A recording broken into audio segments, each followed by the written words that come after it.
la santa palabra de Dios, la semilla incorruptible. Y en esta mañana la voy a sembrar en mi corazón. Yo soy lo que Dios dice que soy. Yo tengo lo que Dios dice que tengo. Y yo puedo hacer lo que Dios dice que puedo hacer. Después de esta palabra, mi vida nunca será igual, sino más bien será cambiada, transformada por la maravillosa, poderosa, gloriosa, majestuosa palabra de Dios. ¿Qué le decimos a la persona que está a nuestro lado?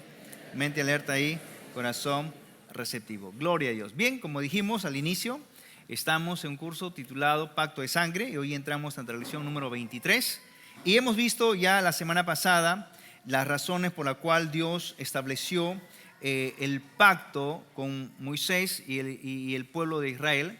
Y vimos nosotros la semana pasada que las leyes que Él estableció, los preceptos que Él estableció y los mandamientos que Él estableció eran exclusivamente para proteger a su pueblo que Dios había sacado de Egipto.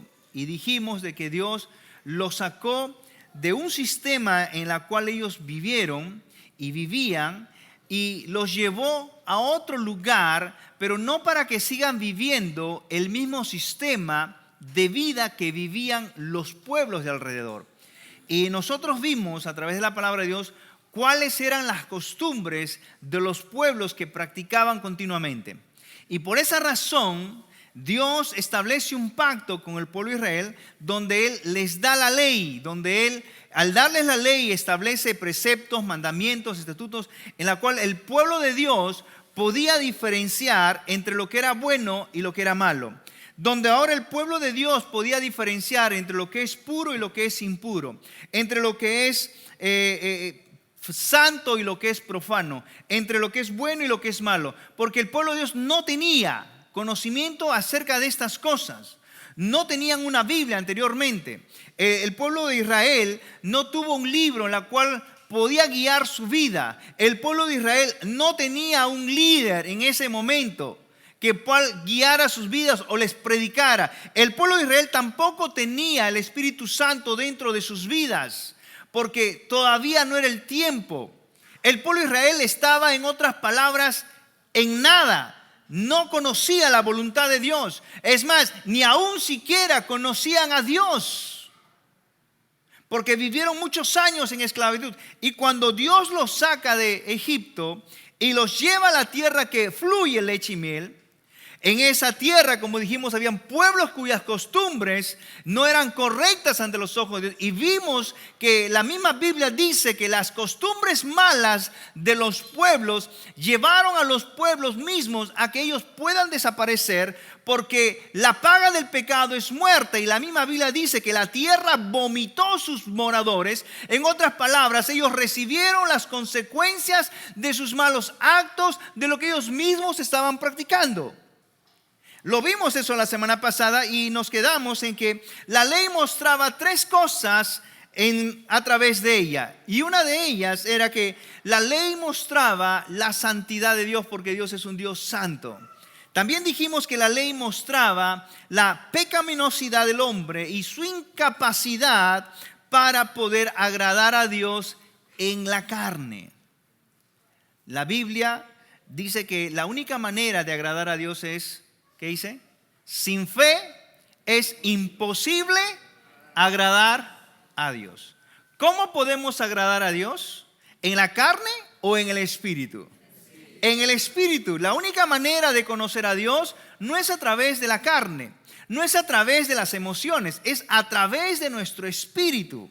La fe no es de la carne, la fe no es del alma, la fe es del corazón, la fe es del espíritu. Por ende, la única manera de poder agradar a Dios y de poder conocer a Dios es solo y a través del espíritu del hombre. No es a través de tu mente, no es a través de tus emociones. No niego que haya repercusiones y consecuencias, pero la única forma de agradar a Dios es solo y a través del Espíritu. Y la ley mostraba al hombre su incapacidad de poder agradar a Dios, porque lo que se establecía en la ley iba contrario a lo que el hombre tenía dentro de él. Y todos nosotros sabemos que la paga del pecado es muerte y el pecado estaba en el hombre. Y por causa del pecado es que el hombre no podía agradar a Dios, porque el pecado es una fuerza espiritual que llevaba al hombre continuamente a ir en contra de la autoridad de Dios.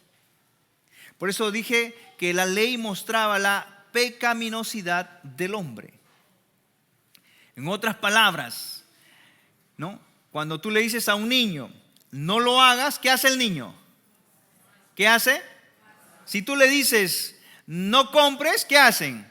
Va y lo compra. No comas eso, va y lo come. Dile al niño, no toques eso, ¿qué hace? Va y lo toca. No juegues con eso, va y juega con eso. Dígale a la persona que está a tu lado, dígale, así son los niños. Pero déjenme decirles algo, hay muchos adultos que se portan como niños. Se les dice, no hagas, no toques, no vayas, y van y lo hacen, lo tocan, y porque todavía están actuando como niños. Dígale a la persona que está a tu lado, gracias a Dios no hay aquí en la comunidad ese tipo de personas. Porque muchas veces los adultos actuamos como niños. Y yo he dicho a varias personas, no hagas eso, varón, hermana. Lo primero que hacen es eso. Les digo, dile que no. Y lo primero que hacen es decirle que sí.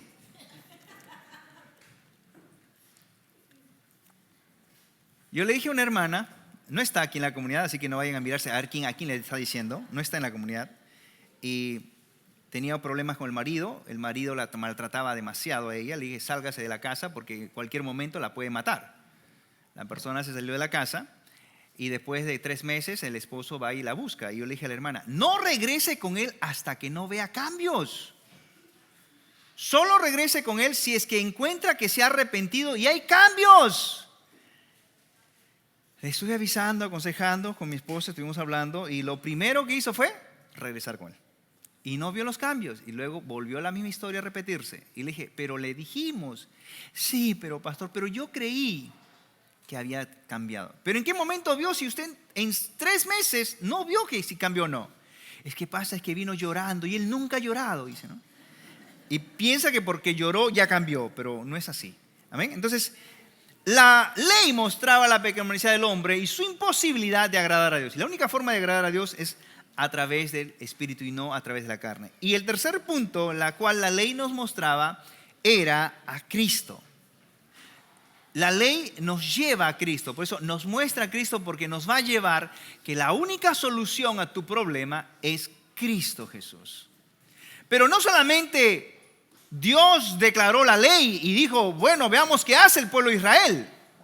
Porque dentro de la ley Dios también estableció un sistema de sacrificios con la cual el hombre ahora podría acercarse a Dios y podía expiar sus pecados, porque hasta ese momento no había remisión de pecados.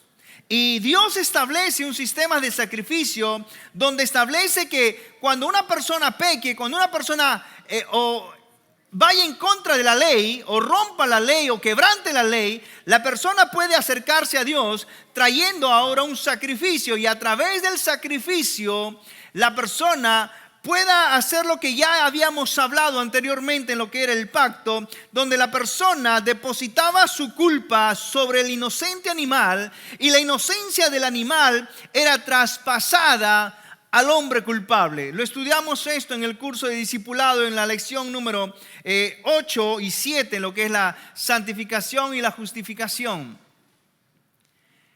Y ese era el sistema de sacrificio que estaba establecido junto con la ley, porque hasta el momento de la ley no existía ni un sistema de sacrificios, solo el que Dios dijo desde el inicio, y vimos a través de Adán, cuando Adán pecó y Eva pecó, vimos la acción de Dios ante esa situación y vimos de que Dios, apenas Adán y Eva pecaron, Dios los vistió con algo, pero para vestirlos tuvo que sacrificar 2 animales que no tenían nada que ver con el problema que ellos cometieron, y vimos la muerte de inocente por la vida del culpable. Y aquí en la ley encontramos nuevamente este sistema de sacrificios. Porque recordemos que ahora el hombre estaba cometiendo pecados. Aunque el pecado ya existía antes de la ley, pero ahora habían los pecados. Vamos por favor a Romanos capítulo 5, versículo 12. Y veamos un poquito lo que vemos nosotros en el discipulado, nivel 2, cuando hablamos de doctrina. Y Romanos capítulo 5, versículo 12 nos dice lo siguiente.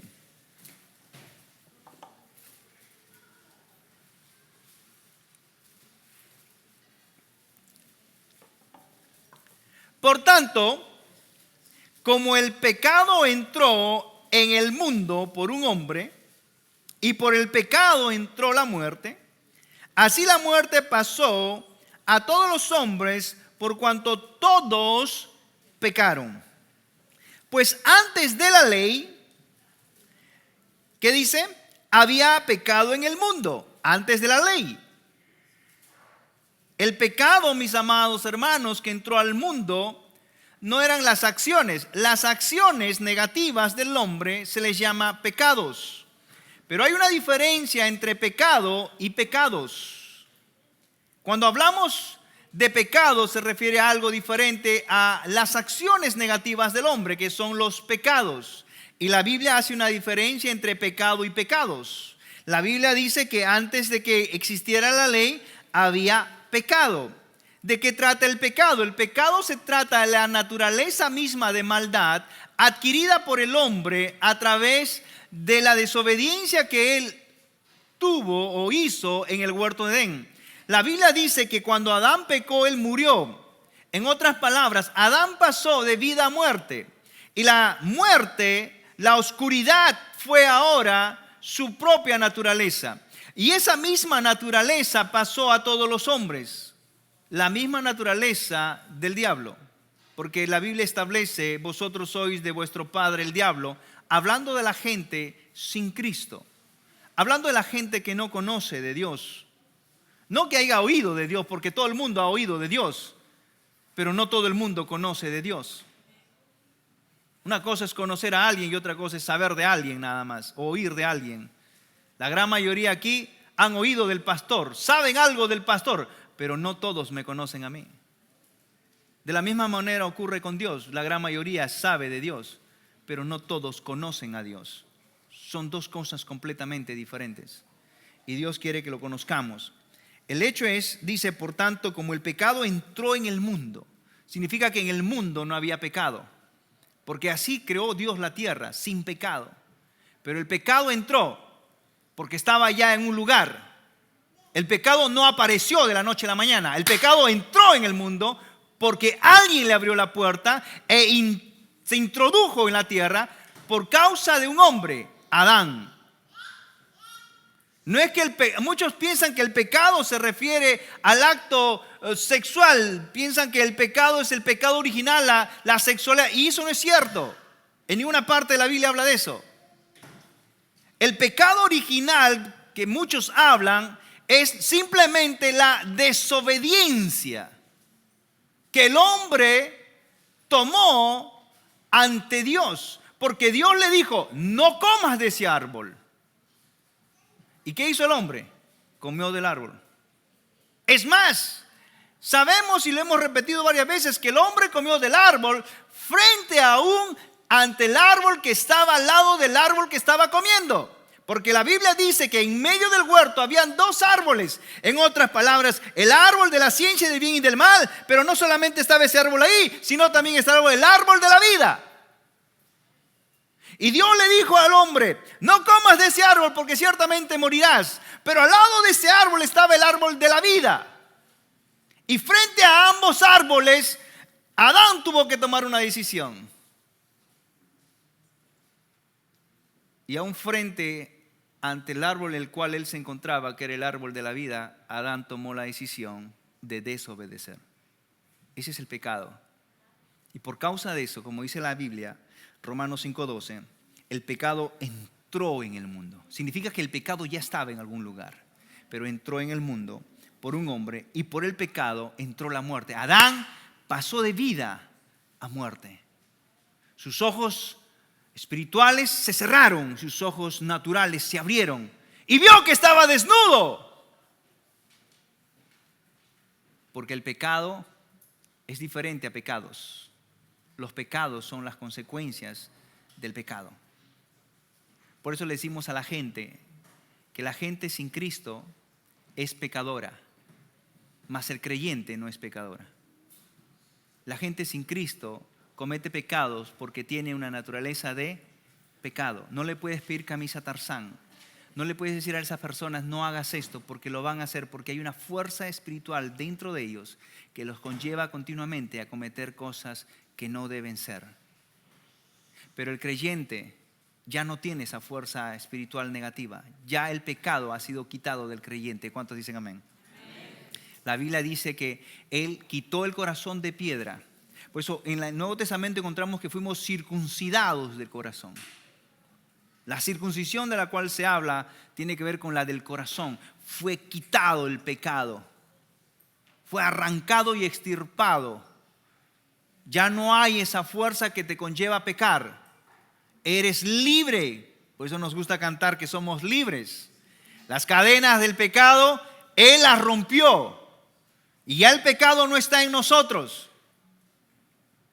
No niego que no haya en nuestro cuerpo un elemento llamado concupiscencia que contiene y continuamente nos lleva a cometer lo malo. Pero ¿quién guía la vida de la persona? ¿El cuerpo o el espíritu? El espíritu. ¿Y qué somos nosotros? Somos seres espirituales que nos expresamos a través de un alma y que estamos metidos dentro de un envase llamado cuerpo. En otras palabras, ¿quién soy yo? ¿Soy el envase o soy el ser espiritual que está dentro de ese envase? Somos los seres espirituales que estamos metidos en un envase por un corto tiempo, 80, 90 años, no lo sé qué tiempo, pero sí sé que este envase no soy yo. Este es solamente mi vestimenta, mi ropa. Porque quien está dentro de este envase está libre de pecado, como cada uno de aquellos que han aceptado a Cristo Jesús como su Señor y verdadero Salvador. Hemos sido libres.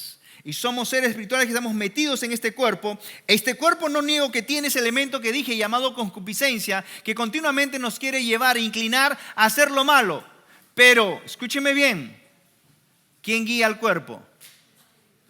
¿Tu cuerpo te guía a ti o tú le guías al cuerpo? El cuerpo dice, dormamos 10 minutos más. La iglesia puede esperar. ¿Y qué le decimos? No. La iglesia es sagrado, hay que ir a darle gracias a Papá Dios. Así que levántate, date un baño, perfúmate, ponte bien tu chachá bien planchadito y vamos a la iglesia, vamos al party espiritual. No, 5 minutos más. Dije que no, a levantarse. No. Ya han visto algunos. El cuerpo no quiere. ¿Pero quién guía el cuerpo? Nosotros. Nosotros que somos los seres espirituales guiamos este cuerpo. Y Pablo dice, escúcheme bien, que cuando los deseos de la carne están clamando, ¿qué dice? No los satisfagas. En otras palabras, Pablo reconoce que este cuerpo tiene malos deseos y quiere cosas malas. Pablo no niega eso, pero Pablo dice, no lo satisfagas. En otras palabras, no lo alimentes. Es que yo quiero comer bien. Pero ya te comiste 2 platos. Sí, pero un hito más. ¿Cómo se llama eso? Ya no estás supliendo tus necesidades. ¿Sabe cómo se llama eso? Se llama gula. Se llama gula. Diga. Un plato suple tus necesidades fisiológicas que necesita tu organismo, las vitaminas, las proteínas. Ya el segundo, ya estás entrando en el límite entre lo normal y lo anormal. El tercero ya se llama gula. Estás lleno pero quieres más. Es que el cuerpo clama más. Dice, ¿no? O sea, en otras palabras, ¿quién dirige a quién? ¿Tu cuerpo te dirige a ti o tú le diriges al cuerpo? Pero muchas veces hay lo contrario. Entonces, cuando la ley fue establecida, la ley sacaba a relucir algo. que había dentro del hombre que el hombre no se daba cuenta, que era el pecado. El pecado conllevaba a las personas a desobedecer a Dios. Por eso dice que antes de la ley, versículo 13, había pecado en el mundo, pero donde no hay ley no se inculpa de pecado. No obstante, reinó la muerte desde Adán hasta Moisés, aún en los que no pecaron a la manera de la transgresión de Adán, el cual es figura del que había de venir. Existía el pecado, pero los pecados empezaron a aparecer cuando empezó a haber una ley que establecía esto es malo, esto es malo, esto es malo. Y ese pecado empezó a tomar acciones correspondientes negativas y ello llamamos pecados. Y Cristo Jesús murió no solo por tus pecados, murió también por tu pecado. La misma naturaleza de maldad que Adán adquirió en el huerto de Edén por causa de su desobediencia. Es más, la Biblia dice en Romanos capítulo 7, versículo 14, vayamos por favor ahí a unas cuantas páginas, dice la Escritura: porque sabemos que la ley es espiritual, mas yo soy carnal, vendido al pecado. El hombre fue vendido al pecado. Y la palabra vendido realmente, mis amados hermanos, significa una transacción legal que hubo en el huerto de Edén. Quiero que entiendas tú de qué se trata la ley mosaica. Hasta el momento cuando Dios establece la ley con Moisés y da sus estatutos y preceptos, el pecado estaba habitando en el hombre. Y el hombre ni cuenta se daba. Porque el pecado llevó a que la maldad creciera en la humanidad. Y Dios, que quería lo mejor para su pueblo, la única manera de poder hacerles entender y ver ellos mismos de lo que había dentro de ellos, era estableciendo la ley. Y la ley establecía: no hagas esto, no hagas esto. Pero por causa del pecado que había en ellos, les conllevaba a irse en contra de la autoridad de la persona, de una autoridad mayor, y en este caso de Dios. Y por eso Dios, al saber estas cosas que ocurrirían, Él establece un sistema de sacrificios. En otras palabras, la ley habla de la naturaleza de pecado, la naturaleza mala que el hombre tiene sin Cristo, y los pecados son las acciones correspondientes por causa del pecado. Pregunta: ¿el creyente tiene la naturaleza de pecado? ¿El creyente tiene la naturaleza de pecado en su corazón? No, hemos sido libres. Dígale a la persona que está a tu lado, te están hablando. Voy a repetirlo nuevamente porque parece que se han olvidado del curso de justificación y el curso de santificación. El creyente, el Hijo de Dios, ¿tiene la naturaleza de pecado en su corazón?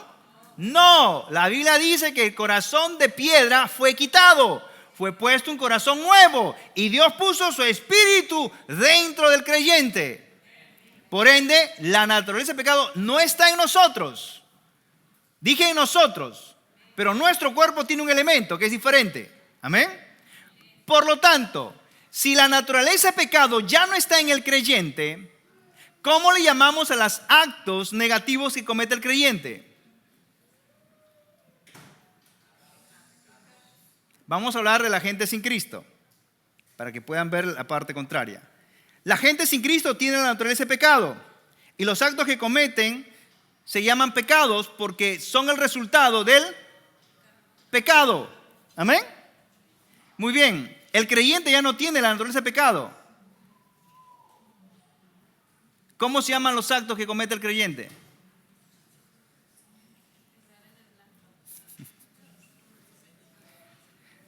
Voy a reprobar a todos los que están en el tercer nivel. Los voy a bajar al segundo nivel. Estudian solamente para el momento, creo, para el examen nada más. Esa pregunta les vino en el examen.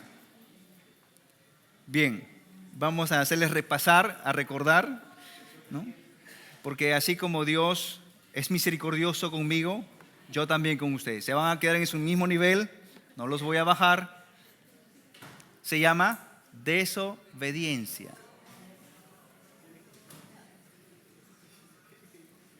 Se llama desobediencia. Somos hijos desobedientes. ¿Pero somos pecadores? ¿El creyente es un creyente pecador? No existe semejante cosa. El creyente es un hijo de Dios, un hijo desobediente. Pero la desobediencia del inconverso, ¿se llama desobediencia o se llama pecados? Pecados. Hay una gran diferencia. Y la ley mostraba esto, la pecaminosidad que había dentro del hombre. Por eso la Biblia dice en Romanos 7:14 que el hombre fue vendido al pecado. Una transacción legal del pecado entró al mundo. Y por ende todo el mundo empezó a pecar. Todo el mundo empezó a quebrar la ley. Todo el mundo empezó a quebrar y a desobedecer a Dios. Pero a la misma vez la ley los llevaba hacia Cristo. Porque, ¿se acuerdan que dije que Dios establece un sistema de sacrificios? Amén. Vamos a la palabra de Dios, por favor.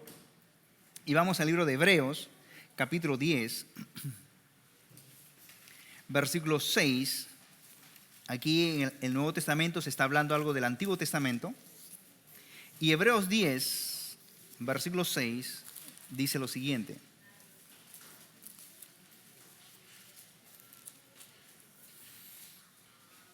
Dice así: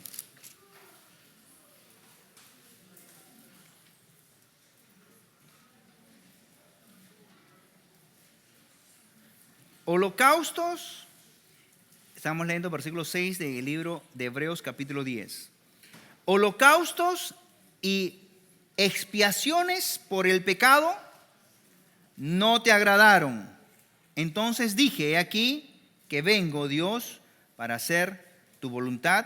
Como en el rollo del libro está escrito de mí.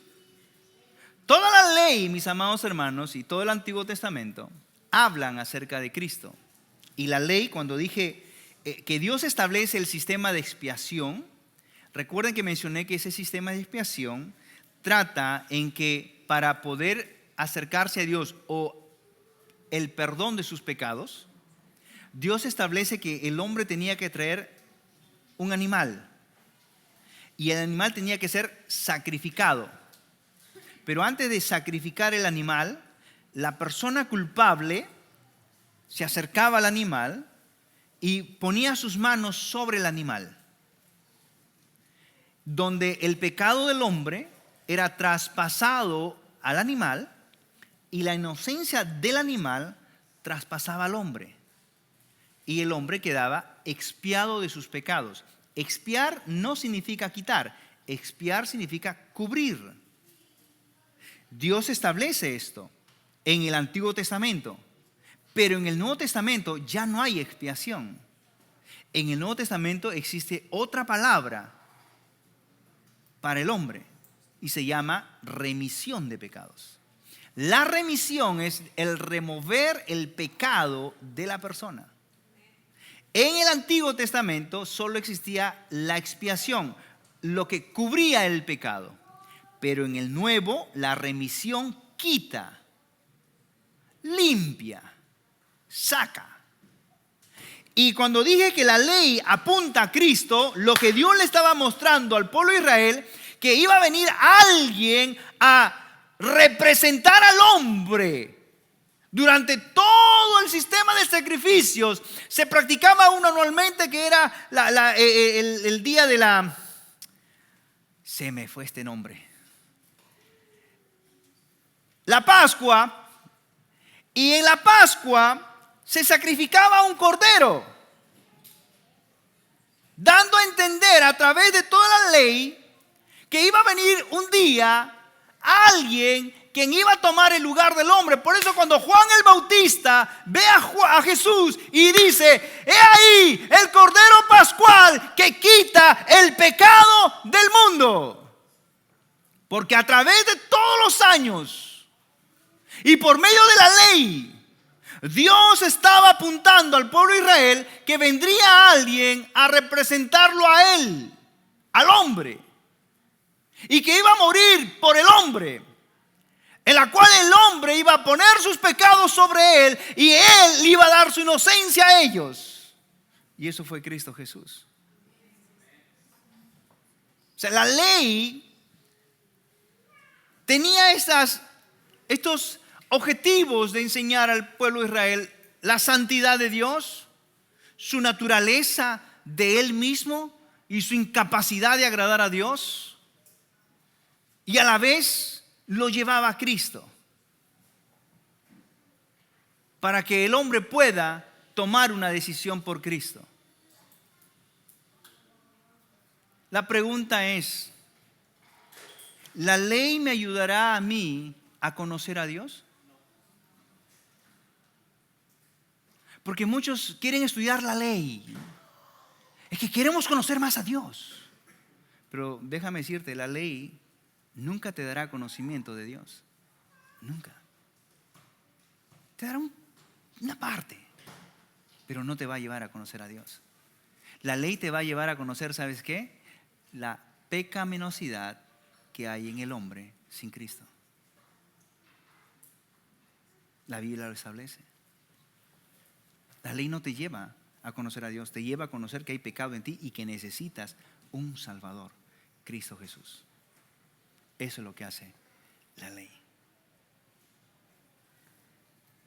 Leamos nuevamente Hebreos 10, versículo 6. Holocaustos y expiaciones por el pecado no te agradaron. Entonces dije, aquí que vengo, oh Dios, para hacer tu voluntad, como el rollo del libro está escrito en mí, diciendo, primero, sacrificio y ofrenda y holocaustos y expiaciones por el pecado no quisiste, ni te agradaron, las cuales cosas se ofrecen según la ley. ¿Sabe lo que el pecado, las ofrendas y las expiaciones no hacían, mis amados hermanos? No solucionaba el verdadero problema del hombre, porque el problema del hombre era interno. Y la expiación no trataba el problema interno del hombre, solo lo cubría. Pero cuando Cristo Jesús vino y derramó su sangre, hubo remisión de pecados, porque la Biblia habla de remisión de pecados. Habla de la redención del hombre. Habla de quitar el pecado de en medio del hombre. Habla de la circuncisión del corazón. Ahí sí se trataba directamente con el problema del hombre. Por eso el creyente, escúchenme mis amados hermanos, el creyente ya no tiene aquella fuerza que tenía antes dentro de él para pecar. El hombre es libre de eso. Tú y yo hemos sido liberados del pecado que había en nosotros, porque el pecado estaba impregnado en el espíritu del hombre, porque el pecado es espiritual y estaba impregnado en nuestro espíritu. Por eso cada ser humano que nace en la tierra nace con la naturaleza de pecado.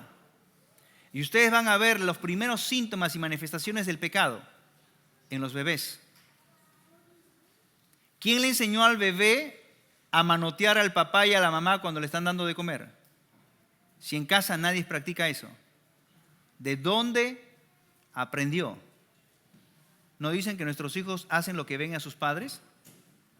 Pero entonces, ¿quién le enseñó a ese niño? ¿Quién le enseñó al bebé a morder? ¿Quién le enseñó a decir no? ¿Quién? El pecado. El pecado que está en toda persona que entra a este mundo y que no ha conocido todavía a Cristo. Por eso Pablo dice que hubo un tiempo donde él, dice, no conocía lo que era el pecado. Pero vino la ley y revivió el pecado. Y el pecado lo mató. Porque nuestros hijos, nuestros niños tienen un tiempo que se llama la etapa de la inocencia. El pecado está dentro de ellos. Si el niño muere con el pecado dentro, no se va a ir al infierno, se va a ir al cielo por estar viviendo su etapa de inocencia. Pero llega un momento que el pecado, por causa de la ley, mata al niño espiritualmente y el niño muere espiritualmente y ahora necesita ese niño un salvador. La pregunta es, ¿cuándo muere el niño espiritualmente? No lo sabemos. Por eso es importante, amado padre, familia, que le hables la palabra de Dios a tus hijos desde pequeños. Que les instruyamos la razón de la cual venimos a la iglesia, la razón por la cual predicamos, la razón por la cual oramos, la razón por la cual leemos nuestra Biblia, la razón por la cual le adoramos a Dios. Debemos de enseñarle a nuestros hijos. Porque tú no sabes cuándo tu hijo ya murió espiritualmente. Y déjenme decirles algo, esto se lo voy a demostrar y toda madre me va a entender lo que estoy diciendo. Muchas de las madres aquí presentes defienden a sus hijos. Mi hijo no miente, porque le hemos enseñado a decir la verdad.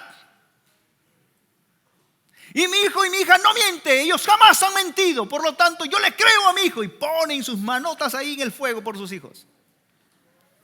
Y no han descubierto que el pecado ya los mató a sus hijos y sus hijos están mintiendo. Y aunque tú no le enseñaste, pero el pecado sí les enseñó, porque vive dentro de ellos. Tu hijo necesita un Salvador, Cristo Jesús. Por eso, la primera persona a quien debemos de predicar el Evangelio son nuestros hijos. A ellos debemos de predicarles para que ellos puedan conocer de Jesús y aceptar a Jesús y ser libres del pecado y de las consecuencias del pecado. He tenido a muchas personas. Mi hijo no miente, pastor. Ok, si su hijo no miente, entonces yo soy el mentiroso. ¿Verdad? Claro, pues si me está diciendo que su hijo no miente, yo soy el mentiroso. Perdóneme. Pero muchas veces nuestros hijos nos dan sorpresas. Se lo digo por experiencia. Yo y mi esposa decíamos igual de nuestra hija. Y hasta un día descubrimos que nuestra hija realmente nos estaba mintiendo. Y como conocemos los principios espirituales, dijimos, el pecado ya la mató. Y le predicamos el Evangelio, le dimos amor, le enseñamos la gracia, el amor de Dios. Y un día ella tomó su decisión por Cristo. Y dijimos, yes, gracias Padre. Pero es algo que debes entender. El pecado está dentro de la persona que no conoce a Cristo.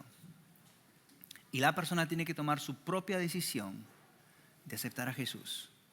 No es algo que tú presionas. No es el hecho que venga a la iglesia y ya no tiene pecado. No, tiene que tomar su decisión la persona. Por eso la Biblia dice, en Romanos, dice, ¿no? Que si confesares con tu boca que Jesús es el Señor y creyeres en tu corazón, ¿qué dice? ¿Qué dice? ¿Ya se olvidaron? Vamos a Romanos, por favor.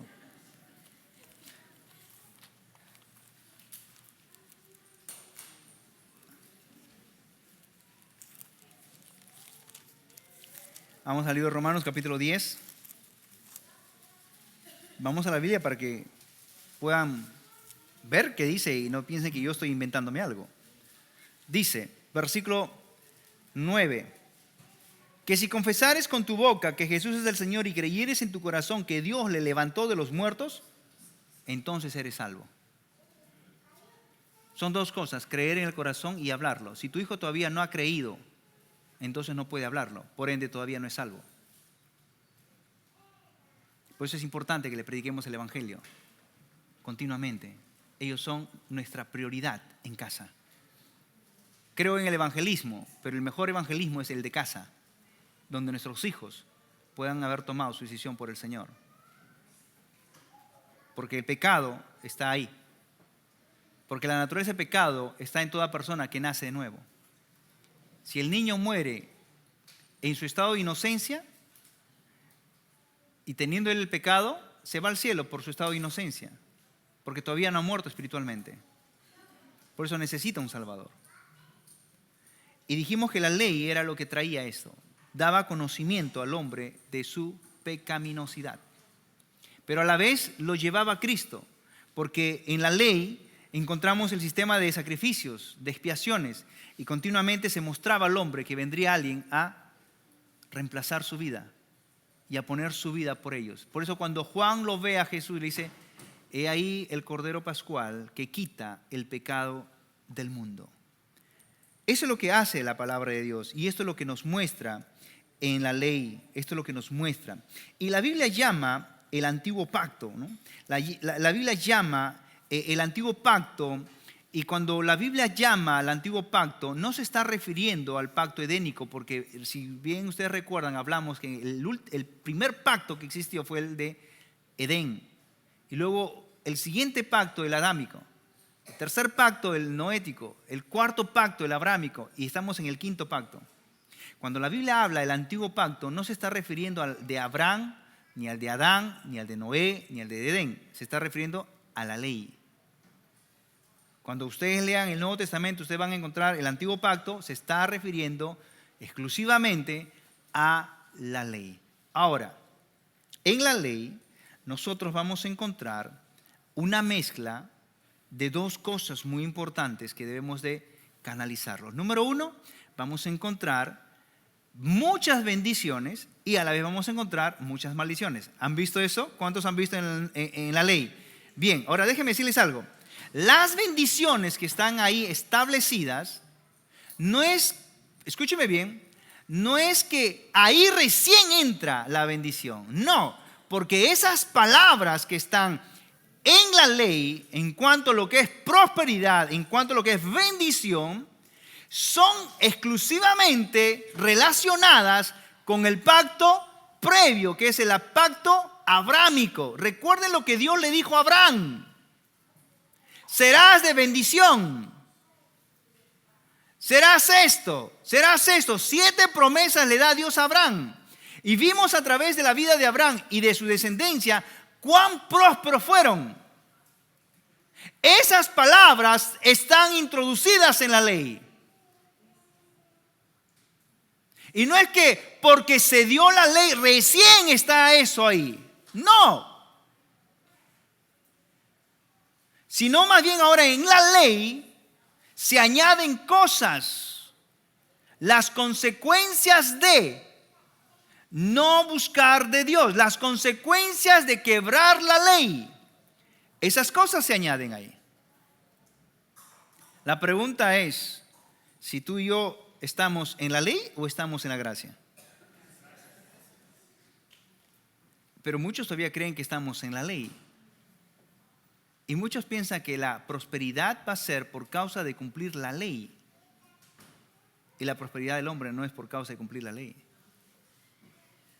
La prosperidad es por causa de una fuente que se llama Dios. Porque Dios es nuestra fuente de prosperidad. No es la ley. No es porque cumplas la ley vas a ser próspero. No es así. Abraham fue próspero, amén. Y la Biblia dice que Abraham fue poderosísimo. Yo no me imagino a Abraham, ya les mencioné y se lo voy a recalcar nuevamente para que sigan teniendo la idea, como un viejito de 100 años, ¿no? Estaba cargando sus 1000 monedas de plata que le fueron dadas simplemente por redimir a su esposa Sara. ¿Se imaginan 1000 monedas de plata cargando el viejito? Y la Biblia, antes de que le dieran esas 1000 monedas de plata, la Biblia dice que Abraham era riquísimo en oro, en plata y en ganados. O sea, Abraham ya tenía mucha plata. Pero aquí le están dando ahora 1000 monedas de plata. Imagínense, él tendría que tener empleados para cargar toda esa riqueza.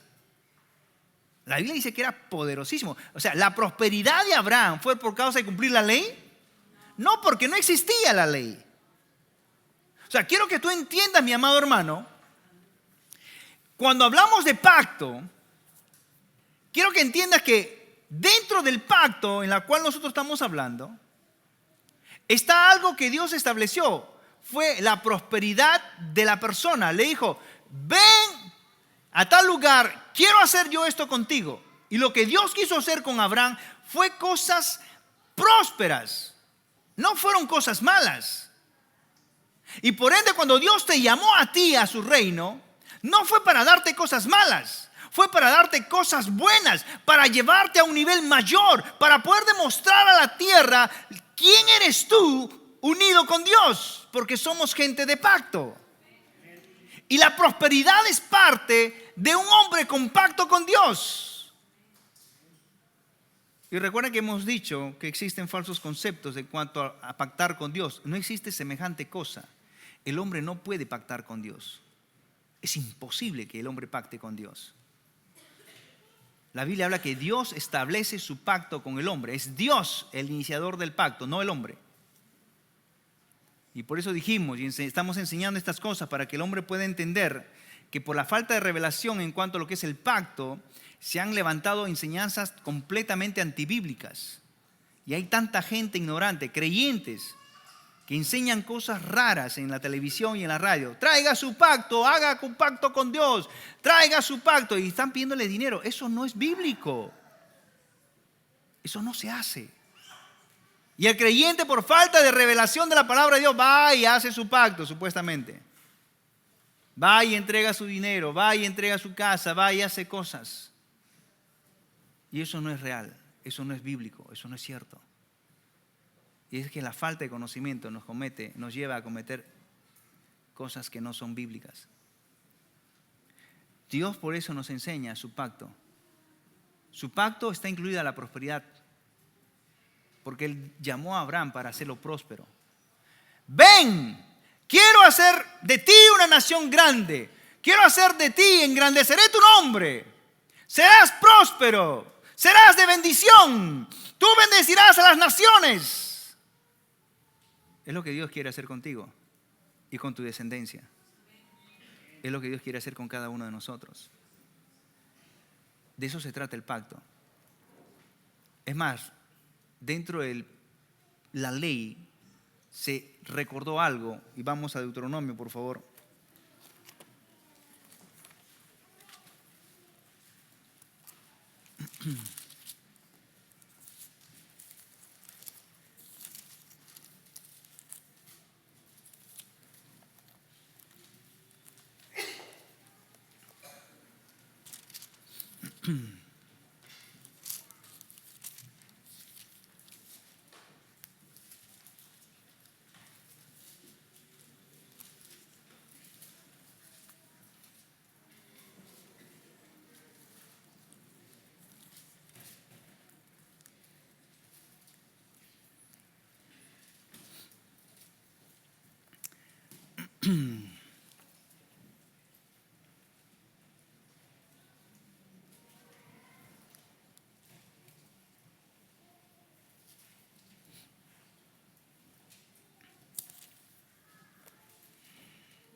Estoy buscando la cita, perdóname.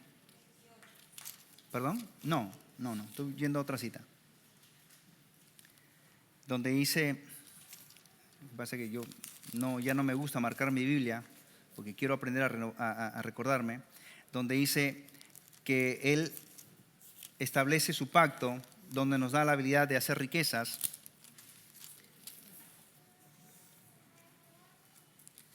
G 6, 10. Bueno, la escritura dice en Deuteronomio, yo creo que es el 6, no lo encuentro en la cita, donde dice que en esto conoceréis, ¿no?, mi pacto, dice, y os he dado la habilidad de crear las riquezas para confirmar mi pacto que está estableciendo Dios con ellos. Y parte de lo que es la prosperidad es el pacto que Dios ya había hablado a Abraham. O sea, en otras palabras, el pacto abrámico está siendo introducido al pacto mosaico, o el pacto mosaico está hablando de algo.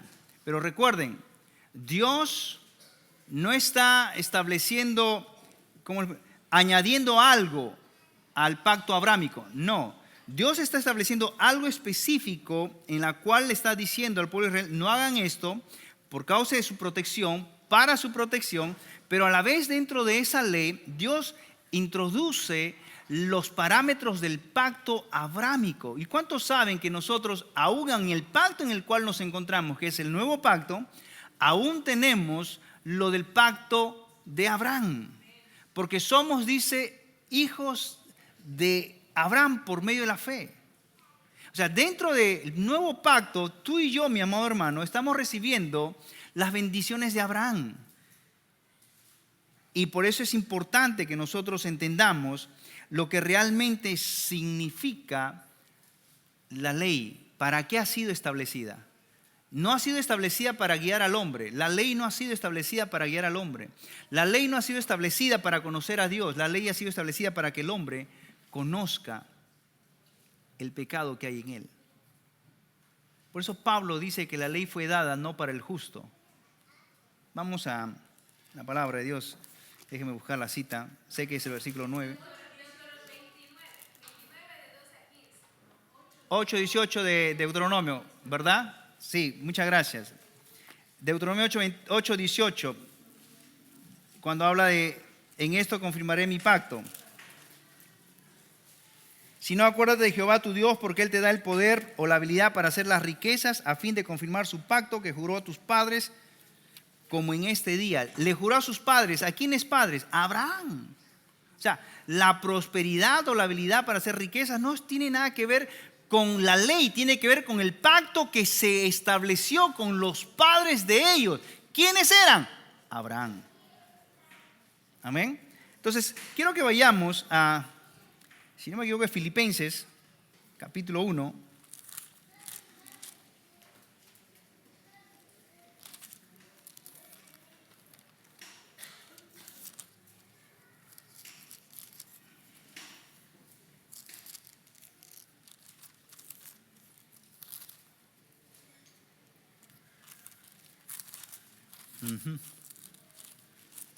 Me estoy saliendo de mi tema, por eso es que hay versículos que no las tengo aquí en mi esto. Pero acá, 1 Timoteo capítulo 1, por favor. Versículo 9. Para ir cerrando. Dice así, 1 Timoteo capítulo 1, versículo 9. Versículo 8, pero sabemos que la ley es buena si uno la usa legítimamente. Conociendo esto, que la ley no fue dada ¿para quién? ¿Para quién? Para el justo. ¿Cuántos justos hay aquí? La Biblia dice que hemos sido justificados por la fe, por medio de Cristo Jesús. Tenemos paz para con Dios. En otras palabras, tú y yo hemos sido llamados justos delante de Dios. Como que si nunca hubiéramos pecado, porque hemos adquirido la justicia de Dios a través de Cristo Jesús. Y la Biblia dice que la ley no fue dada para el justo, sino dice fue dada para los transgresores, para los desobedientes, para los impíos, para los pecadores, para los irreverentes, para los profanos, para los parricidas, matricidas, para los homicidas, para los fornicarios, para los sodomitas, para los secuestradores, para los mentirosos y perjuros, y para cuantos se opongan a la sana doctrina, según el glorioso evangelio del Dios bendito que a mí me ha sido encomendado. La ley, mi amado hermano, no ha sido para que el creyente la practique. La ley ha sido para que la gente sin Cristo, como dijimos delante, la razón por la cual Dios les dio la ley al pueblo de Israel, era para que pueda conocer que Dios es santo, para que el hombre sepa que hay pecaminosidad en él, que hay la naturaleza de pecado, y para llevarlos a Cristo. Para eso es la ley. El conocimiento de la ley lleva a la gente sin Cristo. Soy imposible de cumplir la ley, soy imposible de obedecer a Dios. Necesito un Salvador. Y solo Cristo Jesús puede romper esas cadenas de atadura. Pero ya en Cristo Jesús tenemos un nuevo pacto, y como todavía no hemos acabado lo que es el pacto, todavía hay mucho que todavía que vamos a compartir, y estaremos hablando sobre estos puntos muy importantes que necesitamos nosotros entender en cuanto a lo que es el pacto. Voy a invitarles por favor que se pongan de pie. La próxima semana vamos a continuar con nuestro tema.